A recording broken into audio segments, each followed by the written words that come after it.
প্ৰাদেশিকৰণ কৰাৰ বাবে সিদ্ধান্ত গ্ৰহণ কৰিছিল কিন্তু প্ৰাদেশিকৰণ সিদ্ধান্ত কৰিবলৈ যাওঁতে সেই সময়ত কিছু লোকৰ আক্ষেপ থাকি গৈছিল যে কেইটামান শৰ্ত পূৰণ কৰিব নোৱাৰাৰ বাবে তেওঁলোকৰ বিদ্যালয়সমূহ প্ৰাদেশিকৰণ নহলগৈ মই যোৱাকালিৰ কেবিনেটত আমি সকলোৱে লগ লাগি এটা সিদ্ধান্ত লৈছো যে প্ৰাদেশিকৰণৰ বিষয়টোত আকৌ এবাৰ দৃষ্টি নিক্ষেপ কৰিবলৈ 20 জন ছাত্ৰ লাগে কাৰোবাৰ ছাত্ৰ 19 জন আছিল 2006 চনৰ প্ৰতিষ্ঠাৰ আগৰ প্ৰমাণ লাগে কিন্তু বসুন্ধৰা নাথাকাৰ কাৰণে মাটিৰ পাত্তা পোৱা নাছিল কাৰোবাৰ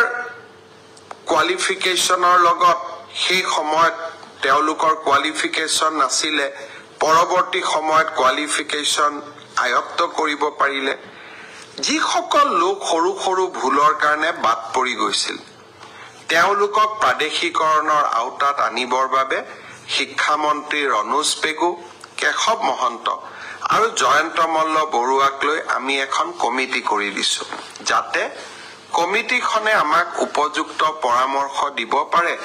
আৰু মানৱীয়তাৰ দৃষ্টিভংগীৰে আমি অন্তত কিছু লোকক সহায় কৰিব পাৰো তেনেকে যোৱাকালিৰ কেবিনেটত আমি আৰু এখন কমিটি কৰি দিছো মন্ত্ৰী অজন্তা নেওগ আৰু মন্ত্ৰী পীযুষ হাজৰিকা আৰু ৰনোজ পেগুক লৈ পেলাই এই কমিটিখনেও লগত মন্ত্ৰী অশোক সিংঘালু থাকিব এই কমিটিখনে আশা কৰ্মী মধ্যাহ্ন আহাৰ যোগান ধৰা ৰান্ধনী সকল আৰু অংগনবাদী কৰ্মী আৰু সহায়িকা সকলেও বিভিন্ন সময়ত উত্থাপন কৰি অহা দাবীসমূহ আকৌ এবাৰ সমীক্ষা কৰিব সকলোৱে লগ হৈ অসমৰ জ্বলন্ত সমস্যাসমূহ সমাধান কৰিব পাৰো আজিও মই সদৌ অসম কৰ্মচাৰী পৰিষদৰ লগত দীঘলীয়াকৈ বহিছিলো ৰাজ্যৰ ফিক্স পে কেজুৱেল কৰ্মচাৰী সকলে ভোগ কৰি থকা বিভিন্ন অসুবিধাৰ কথা তেওঁলোকে মোৰ দৃষ্টিগোচৰ কৰিছিল কেইবাটাও আমি সিদ্ধান্ত লৈছো এই কৰ্মচাৰী সকলকো সহায় কৰাৰ বাবে আৰু খুব সোনকালে অন্তত অসমৰ চৰকাৰী হস্পিটালসমূহত আমাৰ কৰ্মচাৰী সকলক সম্পূৰ্ণ কেশলেছ ট্ৰিটমেন্ট কৰাৰ বাবে অৰ্থাৎ টকা দিব নালাগে মাত্ৰ কাৰ্ডখন দেখুৱাই স্বাস্থ্যসন্মত স্বাস্থ্যৰ পৰীক্ষা কৰিব পাৰিব চিকিৎসা ল'ব পাৰিব যাক কেশলেছ ট্ৰিটমেন্ট বুলি কয় ৰাজ্যৰ চৰকাৰী কৰ্মচাৰী সকলৰ কাৰণে এই কেশলেছ ট্ৰিটমেন্টৰ ব্যৱস্থা আমি চৰকাৰী হস্পিটালসমূহত প্ৰণয়ন কৰাৰ বাবে আমি সিদ্ধান্ত লৈছো আজি কৰ্মচাৰী পৰিষদৰ লগত কথা পাতি এই সিদ্ধান্তসমূহ লোৱা হৈছে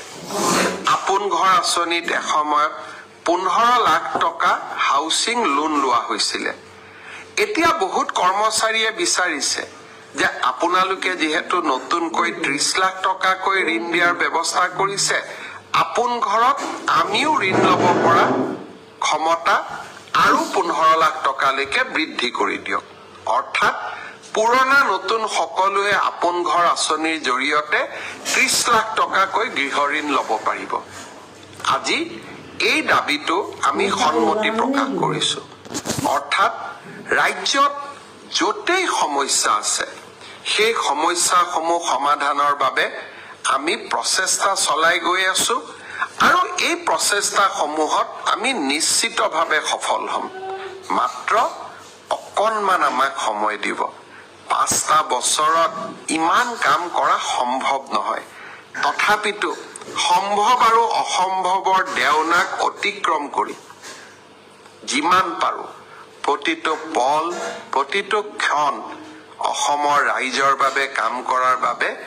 আমি সকলোৱে প্ৰচেষ্টা কৰি আছো আপোনালোকে আশীৰ্বাদ কৰিব আজিৰ ব্ৰডকাষ্টত